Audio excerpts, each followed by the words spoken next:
All right, I am here with Zion Light, speaker on science communication, environmental activism, and many, many other things. Now, it's great to meet you. And from my understanding, you have done a lot of activism. Some of it was with a group called Extinction Rebellion, but there are other groups also. Can you tell me about some of the activist work that you've done?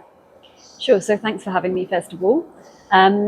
I've been involved in many different environmental organisations over the years. About 15 years ago, I was involved in Camp for Climate Action.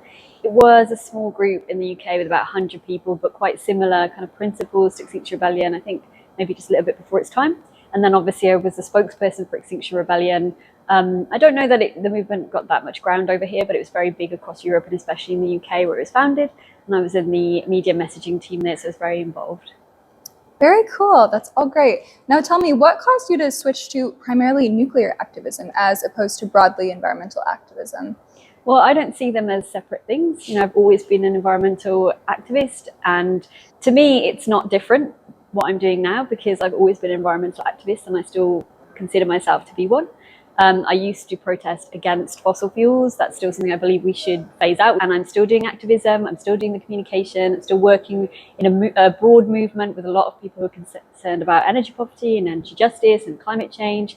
So it's not that different to me. The difference is that I used to be more against things. So I used to be against fossil fuels, shutting down coal-fired power stations, many actions that I did over the years. Whereas now I'm promoting building things, which I know is unusual for an environmentalist, but it's actually the way that we're going to work out of the climate emergency and actually address the issues that we need to address. That's really great. Yeah, so Generation Atomic is a nonprofit nuclear advocacy group. What role do you think that activist groups like this play in furthering nuclear power? I think these groups are absolutely essential because actually, if you think about where the communication has come from in the first place, that's kind of created this very anti-nuclear general narrative. It's come from activist groups. And for a long time, no one challenged that. And for decades, that has been the dominant narrative. It's why, for example, people hyper-focus on waste. What about the waste? Why do people think that about nuclear, but not about fossil fuels when fossil fuel waste is being stored in the Earth's atmosphere as I speak? So this is very clever messaging that has worked for a long time. So the fact that people are coming along and groups like Generation Atomic have been a big part of that and are actually challenging that narrative offers people a different kind of perspective so that they can hear both sides, but they can kind of go, which one is fact-based, which one is evidence-based, and which one's actually fighting for solutions. And that's actually having a huge impact around the world. I think we've kind of seen that in the last couple of years. Absolutely. Now, I'm sure, as you know, I know as well, it's kind of ironic that some of the biggest opponents of nuclear are these grassroots climate change activist groups.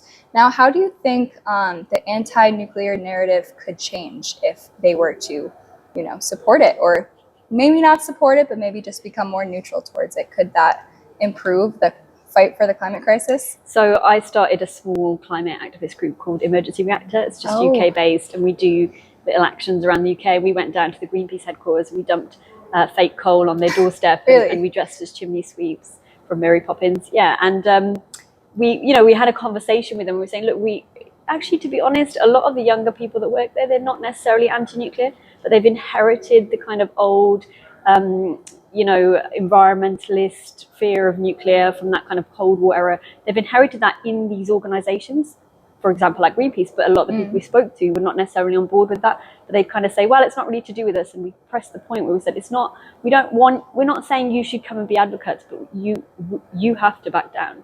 And so we went to the HM Treasury in London. We projected in huge text, back nuclear or back down. That's basically our message. You don't have to support it, but get out of the way of solutions because we don't have time to keep wasting on fighting against essentially what has a strong scientific consensus behind it. I love that message.